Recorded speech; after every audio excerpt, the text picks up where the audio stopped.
So welcome back to Double D Do Business, and I'm Dave Evans, and you are? Debbie Hawes Evans. I say this every time at the minute, Debbie. People might know that by now, but if they don't, Debbie is, of course, the winner of the taste. You're assuming that somebody is listening to all of them. They might just listen to one. This might be their first ever. It could be the exact, you're right, very first. So you have to do an intro. So there we go. That's why we get the intro right, if you're listening. Podcast tip 101. Who's with us today, Debbie? We have got our ex-neighbour with us. So a neighbour, that's an ex-neighbour. That's the title. There's no other stuff. The thing is, before we introduce him, does suppose that one of us as neighbours got fired. So no, well, we both departed. So we did, yeah. We both departed from said location that we were in. Said location. So introduce yourself. Hi, I'm the ex-neighbour. I'm Ryan Chain, and there really was nothing bad that happened between us. There wasn't. No. There's no bad blood here. Channel 5 programmes or anything like that. Neighbours from hell. That's right. Although we could share some stories, couldn't we, Ryan? But we won't in regards to our children. But we'll leave those where they need to belong. And it has been the pinnacle of so far, to be fair, being your neighbour. Yeah, absolutely. I think we take boundaries to the limit. I think would be the way of putting it. So I do apologise for the dog barking. Yeah, there's a grave danger. When Monty does that, it always reminds me of the Lassie movies. That somebody is stuck somewhere down a well. It's probably because he recognises my voice for the first time in God knows how many years. Well, he's 6 years old now, so we'd only just got him. Yeah. For a long time. He's having some anxiety, isn't he? He's like, at last. I recognise somebody. Has he calmed down? Yeah. Yes. Yes, he's lovely. He's an awesome little dog, I have to say. He's definitely got better as he's gotten older, and we're really fluky with him because he is really obedient, and it's not down to our skill of training him. Although, moving into what you do and who you work for in a moment, your old company from a few years ago did save his life. They did. Oh, yeah. So I was at Pets at Home for 10 years. Yeah. And amazing. In fact, I didn't realise, but I've actually got a dog-related cup. There you go. And I always loved it when you told us that at head office were allowed to take the dogs to work, and I just thought that has got to be the most awesome job ever. Although I have to tell you, Ryan, for you, I actually went there to meet some of your team one day, and they brought all their dogs into work, and I'm highly allergic to most animals, and I'm sat there in the meeting room. And I'm very aware that I'm falling to bits on the inside out, acting like I'm totally normal. And by the time I got to my car afterwards, I could hardly breathe. But you didn't want to say. They are, and I believe they still do. It is an amazing thing on sort of colleague engagement and belonging, and obviously for them. Entirely natural with the business and entirely in line with the brand and stuff. So it was fantastic, and it wasn't always that way. We introduced that as a thing, and I see lots of trendy tech companies have now picked it up as the office dog type thing. It's become something.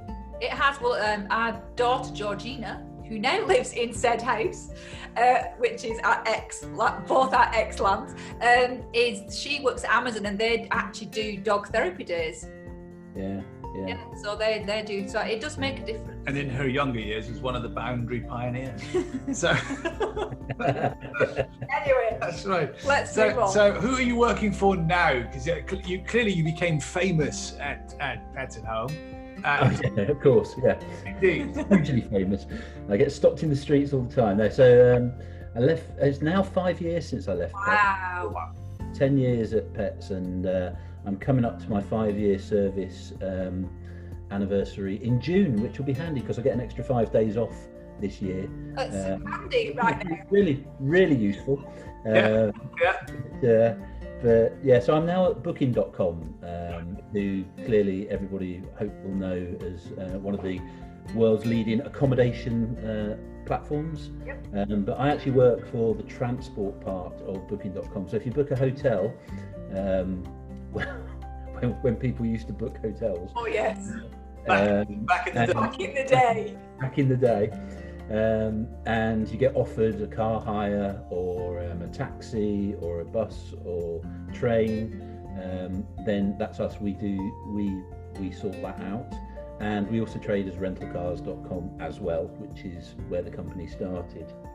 So car hire aggregator, based in Manchester, 2,000 people, so that's, and I'm the people director for that part of the business. Do you have to wear an outfit for that job title? Because I immediately think of people director. You know, you're in protected clothing. You've got a lollipop stick. I'm not calling you a lollipop man, but it's like, really? Leadership's about signposting, right? So you know? No. I'm getting the Debbie look, Ryan. I'm getting the Debbie look. There's no. Well, obviously, it would be a complete waste of PPE. In the current circumstances. We're a trendy tech company, so there's kind of two parts of the business. There's the customer service function, which is about half, and then there's everything else, which is largely web development, tech, product people. So our uniform is kind of really casual. Shorts and flip-flops in the summer are allowed. I'm normally known for my outrageous shirts. I nearly put one on just for it, but in lockdown days, I've just become a t-shirt junkie and just, you know. I think we all. Well, I'm sat here in my gym gear because I've just been for a walk. Dave still wears his kilt every day for work. I'm the ultimate professional, just to validate for you, right? He actually does wear his kilt every day. Here we go, right? So. Yeah, and the accent cranked up there about 10 levels, Dave. It's quite funny, isn't it? Yeah. Well, we had to, I've got to bring the country into this, so because it's all about having the right to vote. No, I'm joking. But the thing for me, right, when we talked about you coming on Double D New Business today, we wanted to talk about something you really care about, and I remember having a conversation with you after you'd left your last brand to join the company you're with today. And you talking about wanting to make a mark in a new business, and you were excited about doing that. And the two words you said were engagement and culture. Now, we love culture as well. So, what a great place to start. And I think before we go into that area, I love some of the stuff you share that goes on there. So, you seem to always be doing crazy stuff from time to time. What's the best engagement thing that's gone on at your current business that you've enjoyed doing? Well, we've done loads, and it's kind of shifted a bit, because when I joined, we were actually part of the same group as Booking.com, but we were a separate business, so we were kind of driving our own thing. I spent the last 2 years kind of integrating with the Booking.com broader culture, so that's a different kind of challenge. But I think going back to, if I take your question in terms of what's the most memorable, it's one of the, in fact, I probably should have left after about 3 months, because the first thing I had to do, and I knew this because I had a long notice period leaving Pets, was help create a set of values, because the company had been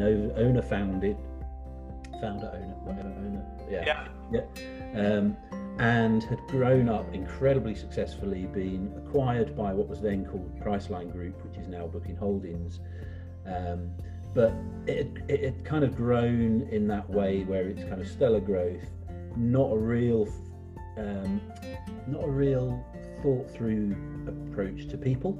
So I wouldn't say they were bad with people, they weren't at all, but it had just kind of evolved. I guess my job, along with the new CEO, was how do we evolve that, make it more grown up, if you like, and kind of fit for a much bigger company. So I had to develop the values and articulate the values. And we had this expression in the business, it was already there when I joined, was anything but ordinary. So I went along and thought, right, here's how you do values, right? You do a lot of listening, you do a lot of focus groups, you investigate what the leadership team think, you investigate what the people on the front line think. So we're talking about this with my team at the time, and one of them, Brian, who's still with me, he said, you know what, Ryan, this is all very good, this stuff, but it doesn't sound very #anything but ordinary. It all sounds a bit me too, which it was a bit of a sod because he was right. So we rethought it and basically came up with this concept of holding a V festival, which was the Values Festival, and it happened to coincide with the same time of year when the V Festival was on. Yeah, there is probably some dodgy copyright thing. Yeah, but it was the Values Festival, and this was the first thing I'd done to my new boss in terms of a pitch of an idea. And I went in and said, here's what we want to do. We're going to hold a festival. We're going to have get the whole office dressed up. We had tents. We had something silly like 1.5 miles of bunting. We had a main stage event each day, which was basically, it was a different way of gathering feedback, but dressed up in something silly. And we had live music in both we had 2 offices then at the time, live music in both offices every day at lunchtime, which was a load of my mates from the local pub coming down. We gave them 50 quid to do a set at lunchtime. This was a business that was very focused on work. Was very focused on delivery, and time away, particularly time away from the phones, was seen as lost revenue. So I remember going into this thing, and Ian, my boss, said, I love it, just crack on. Some of my colleagues on the leadership team at the time weren't quite so open-minded. And I just had visions of this being a complete disaster, and then me having to walk down the streets of Manchester with a black carrier bag full of bunting and being consigned to the history books of rentalcars.com. Do you remember that mad bunting guy? But it didn't happen. It didn't go well. I'm still here, hanging on, and it went really well. And the great thing about it was, in a way, we launched the values before we even knew what they were, just by doing this event. Because people got really excited about it. They took part in it. And we created some values that people really recognised. We got really high recall, and when we did subsequent surveys, the recognition that the values were a real thing and really part of the business was really cool. So that's probably the most wacky thing. And from that moment on, one of my favourite interview questions for anybody that I was interviewing to join the people was, what is the most unusual thing you've ever done? And it's a real killer question. And of course I could ask it with great confidence because we'd done this stupid thing. Absolutely. But I love that, Debbie. No, I was going to say, but there must be something in that there was a foundation already there, because if the hashtag anything but ordinary, there was something foundationally there that you knew you have to have the right people to do that. I think one of the things that comes from culture is that either you're trying to reinvent something that doesn't exist, therefore it hits the buffers all the time. And the thing that you've just highlighted there is people have got to be able to connect to the values and what it means to them else, because most people don't. It's somebody high up's made this decision, these are my values, or they think that they're values, or they think it's the customer values and not the people that work there. And so it's a serious thing I like to say, but a ridiculous thing I like to say. Let's go with ridiculous first. Why not? Who is it that works really high up? unless you're in the airport industry or an aviation tower. I just enjoyed it. The serious thing is this. I think, Debbie, specifically, Ryan, if you're listening to this back going, okay, how could I do that? You tapped into a belief system that just was dressed up as a hashtag. Because if you listen to those words, that's a belief choice. That's an attitude towards doing business. And then you hooked into that energy, which I think, again, is what you highlighted, Debbie, exactly the same. I'm not going to repeat what you said, but that's why I think those two connected. And beliefs start everything, don't they? It's everything we do. And it's continued, doesn't it? Yeah, I think you're right. I think the unique thing about our business is we have, and it varies, right, but about 70 different nationalities from around the world. And the majority of people actually don't come from the UK. It's like, you know, 48-52, that kind of split. So our number one value came out as we love being different. And I think a fact like we have 70 different nationalities it's really impressive to trot out on something like this. You know, it makes us sound very diverse and all that sort of stuff, right? Right. So yeah, you built such a brilliant workforce. Yeah, so it's a fun. I mean, part of the reason we were in Manchester, because we knew we wanted this global CS operation, and we needed to be where do you go to get all those different nationalities and languages. But more than that, what it does do is it creates something that you really can't explain until you visit the office, where you've got people in the canteen or in the lift or whatever talking away in their own language. A lot of them have friendship groups that are really, really based around work. We really over-index on the I have a friend at work question, because they're often on their own, away from their family, whether it's for students or whatever. So it creates this really big vibe. I think, to be fair also, that hashtag anything but ordinary was actually, I think it came from Lindsay, who was my head of talent acquisition, because what we didn't have was any employer brand, and she was head of talent acquisition and was trying to find a route. Our offices weren't branded, which is silly now because we've got these most ridiculous offices, but you could have gone into the office and you could have been selling double glazing, insurance, anything. There was nothing to say who we were and what we did. So I think Lindsay tapped into that, and then we built on it. And then the other thing was that the values all started with we love, which was a huge debate. But you know, you go through these exercises, and if you go through any values for any businesses across the world, they've all got the same kind of core stuff. But we were a very macho, just JFDI kind of business.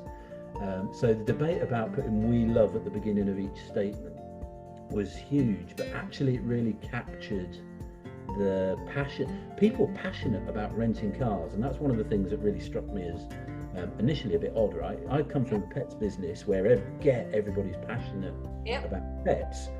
Renting cars, I don't get it, but actually it's a skilled, it's a complex, skilled business, and people were passionate about it, and the we love really captured that. I think you're spot on, because I'm a user of rental honestly, cars. He's your dream customer. And I can tell you loads of examples. Can you go out a bit more, please? Yeah, absolutely. It's in America, I think I've had every sports car they've got. So I've had the convertible Camaro, but Dave, look, he's exactly what you said. He genuinely believes that it gives him an opportunity to do something he wouldn't normally do. So he wouldn't go for the normal car. In the US, because their gas is so cheap, you're like, I don't mind filling this, because the maths calculations Britain to America is ridiculous. But the other thing is, I remember being at St. Louis Airport, right? 2 a.m. after some delays. I'd been hired an Escalade or a Suburban, and they got me a couple of sizes down on their car class, and they tried to convince me to take an Audi Q3. Nothing wrong with Audi Q3s, but it is not as big or even half the size of a Suburban. And I remember having this conversation with what is a normally brilliant customer service front end experience in the US, going, what are your options? And all of the cars that they offered me that were European were smaller. I'm going, you clearly don't know your cars, was the conversation I had. And we went outside together, walked the parking lot, and they said, so which one of these do you think is Premier? And I was literally doing something you'd see in a comedy sketch, going, no, that's rubbish. That's not Premier. You must really con your customers around here. And we were laughing at this point. I said, so what I really want, if you're going to force me to have a European car, I want an X5, a Q7, or find me a Suburban. And in the end, for anybody listening, yes, this is how he actually behaves. Particularly with cars, because it's a sensitive thing. And if you know you're on a trip where you may use the car a lot, we usually do, you don't want to get in it and go, which we did on one occasion. We had this Ford Fusion, Nothing wrong with Ford Fusion. It was a go-kart for milk. It was very economical and it got us from A to B. No, Debbie, we need to tell the truth, right? Our friends Sean and Marilyn, who own Payroll Vault in Denver, we were staying with them. Ryan, we left it there. We took their 12-year-old, was it Toyota hybrid, and drove that for the week. It was that much better. It's a complicated business. Oh, huge. Yeah. But yeah, so, and funnily enough, rather sadly, back in December, we retired those values. Yeah, because we're integrating and merging with Booking.com. Yeah. It didn't make sense for us to have our own because we're either in or we're not. Yep. And to be fair, they'd mucked up. How big's your readership? They had experimented. They'd done some stuff with the values, which meant the old original values of the business had been played with to a way that nobody could remember them. Yeah. Nobody knew how they fitted. They had several lists of kind of values, beliefs, and it had become a bit of a mess. So there was a point in time where they said, right, well, we need to tidy this up. And I was involved in that. It was interesting. It was almost like completely the opposite way round. And I was a bit worried about that because I was thinking, right, well, we'll do V Festival 2 on a bigger... But actually, because the company was that much bigger and had been around for longer, and the core of the values were very much there, we were involved in terms of how can we make sure this matches and feels aligned, but we needed to adopt their values. So we did a launch exercise in December, and it landed really well, to be fair. So it was personally a bit of a moment, but it was absolutely the right thing for the business, and I'm glad to say that we've done a good job, and the new Booking.com values are good and feel relevant and feel like they're alive and well in the business. Yeah, because the culture isn't just the words of the values, it's the behaviours and it's the leadership and it's how everything actually works together. So it's the layered approach, isn't it? So what's that, Debbie? Like a framework? Like a framework, Dave. Like a framework. Well done, yes. Dave is definitely very good at selling.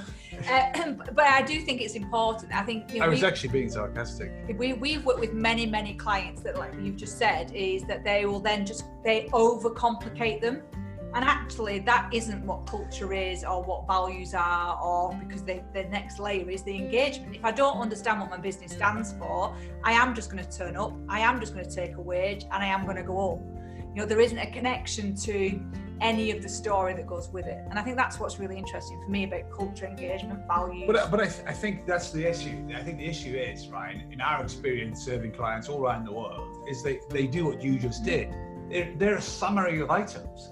And actually, that makes them almost ineffective, guaranteed they're ineffective, because what I love about what you're talking about today is you're talking about them in isolation, you're giving them real form, you're thinking it through, and bringing them to life. Values often get confused in our second subject today, which is culture. So the amount of times in the US, do retain your thought, right? Yeah, the amount of times in the USA, particularly, people will talk to us about culture. We spend most of our time building it wherever we work. Is that they go, well, what do you think? Then I said, well, we have a process, it works. But we're not going into that process here with you today, Ryan. I'd like to know what you think about culture. But one of the standout observations is it's got to be so simple that people don't have to think about it. It's got to be applicable to up here, down here, in the middle.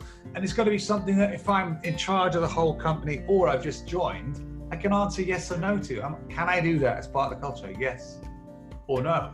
And we often get lost sometimes, I think, in the dreamy side of it, going, wouldn't it be wonderful if we were all like this? And you go, yeah, that's lovely. But it's not reality. But how do you ever do it? So it's in big complex organisations as well. Every piece of it's got its own subculture.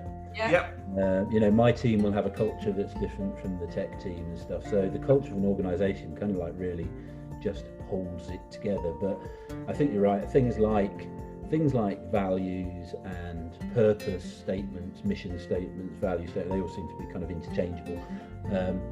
they're just the tools that help describe how people feel about a business, how people are treated by its business.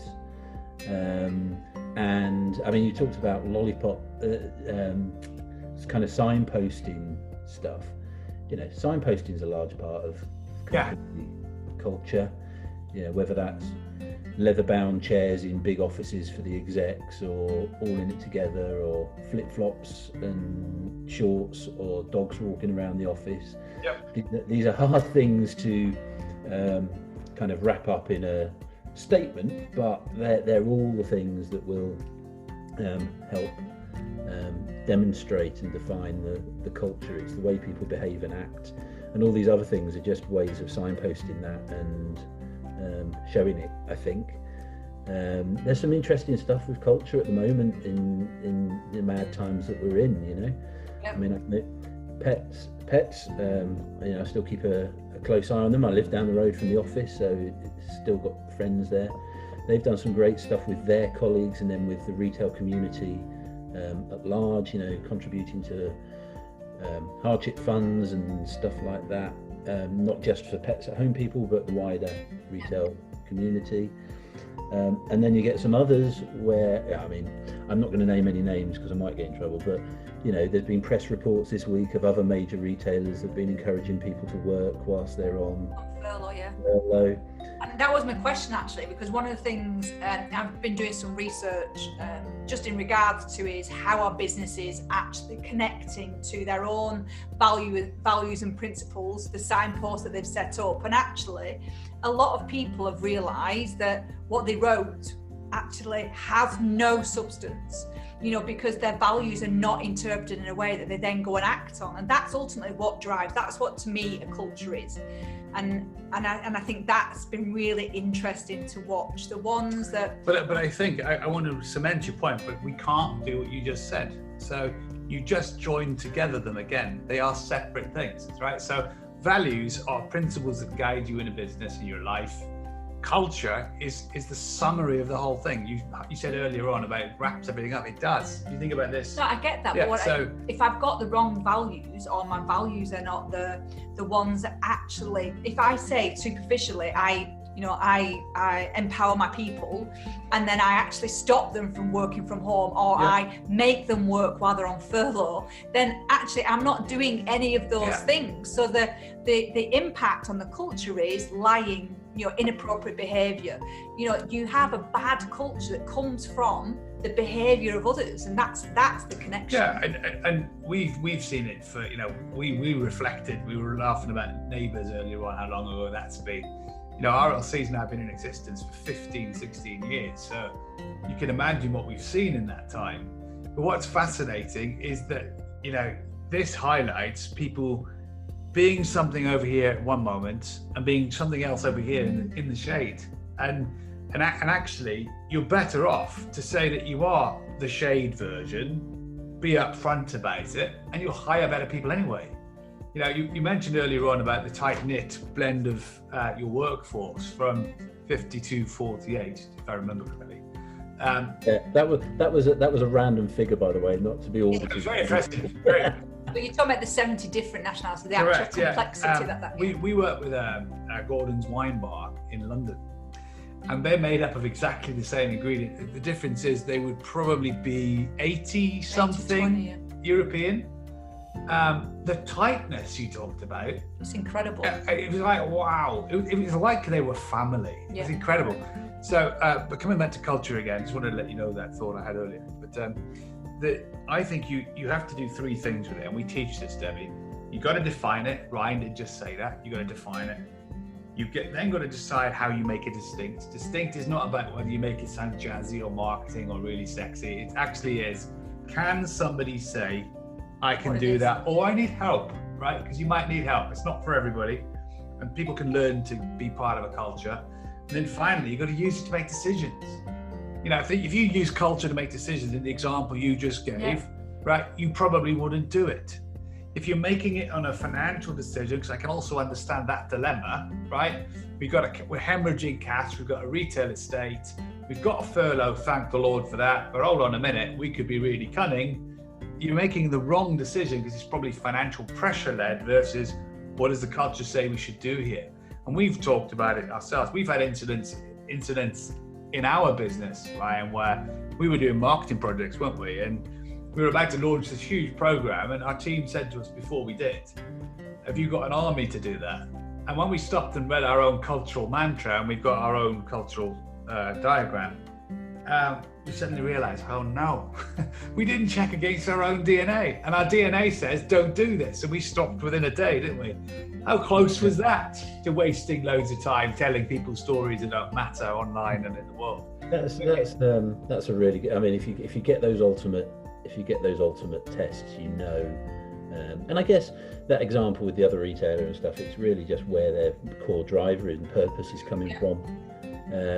And yeah, if you just want to go out and make money, then there's all sorts of ways you can do that, which may, you know, on all sorts of lights and shades, but it's not how and one of my memories actually at Pets was when we took some action against a store manager who had previously been hailed as a hero because it always delivered outstanding financial results, but not necessarily in the how way that you would want.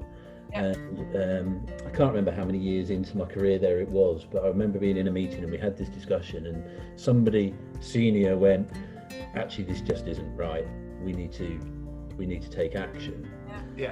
And that's where that's when I had a kind of sat in the back of my chair for a minute and just went yes, because that's when I knew we were on the right path, where the how is as important as the what.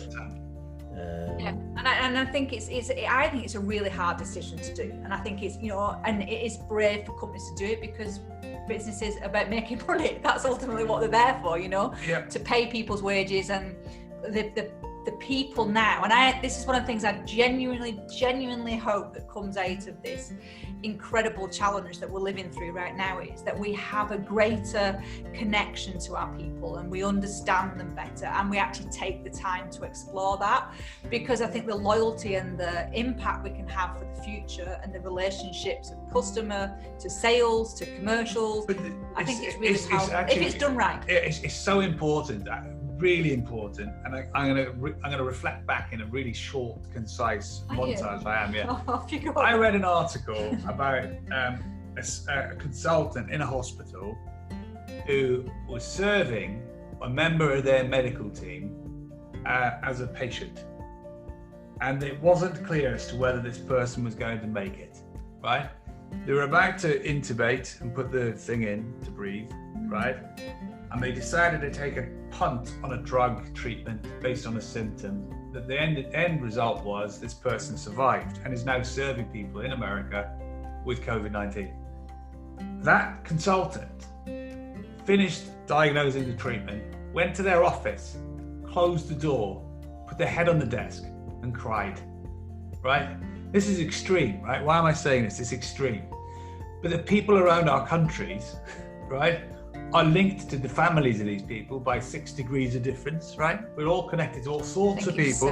Is it 7 degrees? It's 6 now, I've improved it, right? So I've just taken one off, it's quicker. Right, thanks, Debbie. Anyway. I've got 5. Totally, yeah. Okay, let's go for it. Still in the moment, Dave, carry on, because we've... One second, hold on. It's the guy from Coldplay. Sorry, just kidding. But the thing is, right, we can't forget that lesson. In the same way, when we do our big ceremonies every year for the wars, Debbie, and you meet the perfect timing, right, on Friday, is you see them walking on the beaches in France and acting like the ghosts of their friends are with them. We don't forget that. We should never forget that. It's only my opinion. You're on top of your own, but I don't think we should. We can't do that with this, because what we don't hear about in the press is how bad some of those stories, like the one I just shared. I picked this up in the US press, more of it. Who wants to make those decisions? We've got to bring that into our workplace. We can't care about absolutely everything, but we can care about a darn sight more going forward, I think. Wow. Is that a bit serious? That was quite serious. Sorry about that. Other than your 6 degrees of 6 degrees. No, Ryan's got 5, Debbie. Yeah, okay. So he's right. No, I know a lot of people on LinkedIn. That's exactly right. All them friends. Yeah. So, but I think we also do have to acknowledge, and another clue you gave away is that the bigger the organisation, the more complex it is. Yeah. Yet, Debbie, the cultural decision-making process is exactly the same. So, Ryan, you talked about a store manager that was exited and held accountable for doing things the wrong way. That's a leadership question when you're taking culture seriously at every level of your organization. And it's giving people the skills, the confidence, the coaching to be able to say, hold on a second, what you're doing isn't in line with what we're about. And getting to the point of whether that person's in or out, because that's what culture will ultimately decide. You can't have one or the other. And when you blend it, it usually goes wrong. Yeah. So was that serious too? Yeah. So anyway, But it's a serious topic. It actually is a serious topic. It is, yeah. And we're all on this podcast today. We all care about culture, but whenever we talk about it to clients all around the world, the one question we will ask them early on is, "Are you serious about this?" Yeah. Because if you're not, Don't do it. take them on a trip to the Bahamas instead. I often, I mean, I don't do so much of it now, but I used to do quite a lot of conferences and speaking and all that sort of stuff. And people used to say, "Oh, how do you get the board to listen, or how do you get a seat?" HR people are constantly going on about this seat at the table, and I do think my secret is make sure you only work with people that get it, and find that out first before you take the job. Because I think if you're trying to change somebody who just doesn't get culture important, people important, then you're on a hell of a hard gig to swap it. And if you don't want to be in that sort of environment, don't take the job. I've been really fortunate in pets and with rental cars that the CEOs that I've worked with get it. And so actually, when I'm turning up with I want to put a load of banners, bunting and tents around the office. That wasn't a problem because he got it. So yeah, absolutely, I love it. So you did give another word there. So we come towards the end of this episode. You talked about the word gig. So let's talk about some of your personal passions, because I've seen you a few times singing away. And when have you always done that, or has that been the last few years where you've got back? No, so here's the thing, right? When I much to my parents' anguish, dropped out of my A-levels because I was going to be a rock star, and the master plan was I was going to work in Argos during the day to pay the bills so that I could go gigging at night. Yeah. Anyway, it turns out I was much better at flogging kettles than I was at playing guitar. And 13 years later, I left Argos. My music career in tatters, and then I gave up guitar. I just didn't pick it up for about 20 years. Wow. Mainly because I was living next to you and the neighbours would complain. No, the complaints came the other side. I think people complain about us. Yeah. Matthew used to play his drums, which really pissed the neighbours off on the other side. I think you were a bit further away. It bother us though. But yeah, so kids, career, family just took over, and I never picked up the guitar. So when I moved out, Sarah and I separated, I picked up a guitar again. Ironically, from Argos, it was really cheap. Have been playing since. So I do open mics, and then I've got this silly thing that my theme tune that everybody seems to recognise is I play "Easy Like a Sunday Morning" by Lionel Richie and the Commodores. Yeah. You can YouTube me and Tim Healy actually playing it. There's quite a funny rendition there. I'll add it to the podcast. But I'm now on this mission to play "Easy Like a Sunday Morning" in as many countries around the world as I can. So I haven't actually totted them up, but I've done Thailand, Amsterdam, Cape Verde, basically anywhere I can go. And I don't mean just play it like in the bedroom. I mean up on stage, Yeah. in front of an audience. So this weekend I'm thinking of doing. I haven't played a proper gig, like a full set, for 30 years since I was in the band. So I'm toying with doing an online thing this Sunday. You need to do it. You need to do it. It'd be great. We'll So, I need to make sure. I need to make sure the sound is. And I put it on Facebook so people are seeing it now and going, "Oh yeah, that would be great." I'm kind of going for the. Have you ever been to the Botanist restaurant chain or some of those where they have artists, guitarists, and pianists in the background, where they just play away great songs in the background and nobody takes a blind bit of notice of them because they're there having their drinks and cocktails and their meal. I'm going to do the Botanist session. So I'm just going to. So I like you. Your language is twisting. So you've gone from "I'm thinking of" to "I'm going to do." So I am going to. The only reason I won't do it is if I can't get the kit to work to make it sound right. I mean, it looks. I'm quite impressed by your mic at the top of the picture there. I need one of those, something like that. Yeah, Dave likes this mic. Yeah. Although if you need a mic, we can send you a snowball. Oh, you haven't got. I have a spare one that goes on the floor. So I have a lead that goes into a computer. So if you are stuck, there's time. I can get this in the mail to you. I think it will work, but I'm just going to give it a go, and I'm not going to promote it. I'm just going to go live, and unfortunately, I haven't got as many friends on Facebook as I have on LinkedIn. Well, It might just be you and me. Yeah, I did do it and see somebody do a song and dance thing on LinkedIn the other day. It did surprise me, but it does happen still. Yeah, it should be more about how things are going to transform your business. And that if you're a coach or consultant and you're looking for clients, we know how to do that. That's probably the most common thing I see on the most. Maybe I need to change my settings. Yeah, maybe you do. Yeah. Anyway, but I can't wait. I can't wait to see this. Let us know about the sound issue because we will help you. I have one. We can get that to you, recorded delivery, thanks to the Royal Mail, and have that in your hands. But there is no COVID going on whatsoever. I love Dave's, the fact that it's just going to materialise. I love it. Your faith in the system. Yeah, that's right. Yeah. So Ryan, last question for today is there a lasting message you'd like anyone listening to this to remember from things you've shared? I think hashtag anything but ordinary. It's a great challenge to face yourself when you're trying to think stuff through. So even though it didn't actually make it onto the values list, funnily enough, but I still think it's a nice challenge. What can we do that's different? What can we do to push ourselves? I love it. Great stuff. Any final comments or somebody's, Miss Halls? No, I actually read summaries because I've interjected all the way through today. I did have a question, which means you might have to come back again, but it is a bit facetious in its context as well. Is what does HR actually mean? And I know your title's People Director, but I think HR is something that needs exploring more because I think it's so diverse now and so complex. Yeah. From what, even if I just go back to 15 years ago of who, HR business partners I used to work with. But the other thing is I wanted to ask you, we'll ask next time, but is that the word human capital is being used in America and it makes my ears bleed. So I just wanted to explore that topic, but it's another long one. Yeah.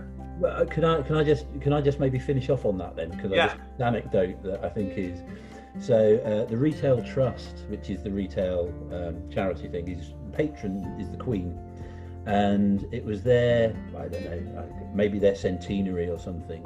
So I was very fortunate, and I got to go to St James's Palace, and the Queen and Prince Philip were there, and we were stood up in one line.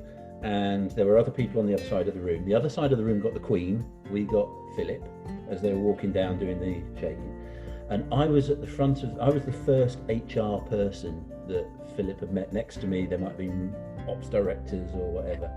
So he comes to me, shakes my hand, and the person with him says, "Oh, this is Ryan Shane. This next group are HR leaders." And he said, I hate HR. Humans are not resources. Shake my hand, job done. That is the perfect ending. That's the best story ever. That is the perfect ending, isn't it? So We have been Double D Do Business. Loads of things to recap back on. And you listen to this, you probably want to listen to this twice. We've talked about the power of engagement, how you can use symbolic events to make a real difference to both your values and your culture. We've also shared some real insights to challenges and commitments you also need to make if you're working on yours in your company, whatever size it is. Thank you to Ryan Shane, who's been with us, who's from the transport part of Booking.com, rentalcars.com, and many, many more. And is that correct? I don't think you just added the many, many more, but it's good. I know, it's because he's got so many connections on LinkedIn. Oh. That's right, he's connected everywhere, Debbie. Now, so we've been Double D Do Business. Every success with your learning.